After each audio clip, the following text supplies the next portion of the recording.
is what gives a three-dimensional feeling to an otherwise flat image. It gives objects in the drawing a sense of by drawing the horizon line and the vanishing points, which will serve as my guides to creating the perspective effect.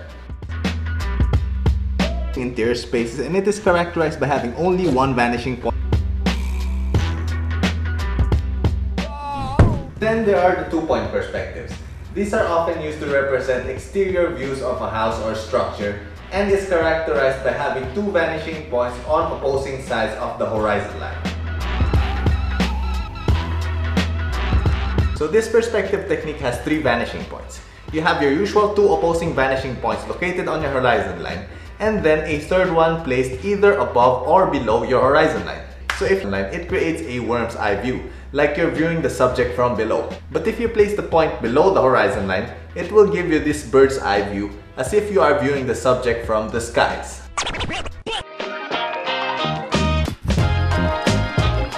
When sketching, I usually leave the guidelines I've used unerased, but make sure your guidelines have the lightest line value to not draw the attention away from your main subject.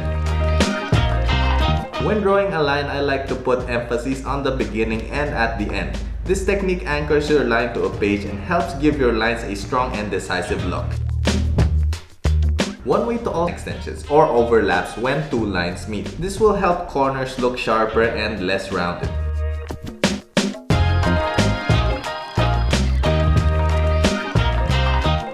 When sketching, I often begin a sketch by drawing a single rectangular prism as a base, then just adding or subtracting masses from the main form.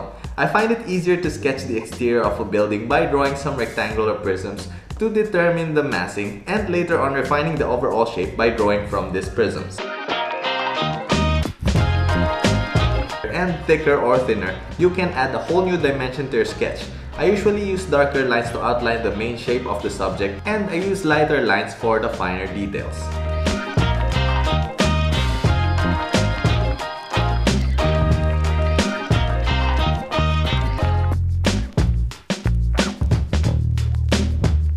One way to make this by either doing a solid shade or by adding a hatch shade, which is done by drawing a ton of parallel lines to delineate a darker value. Or you could also do stipple shades, which is characterized by using dots to represent the shading.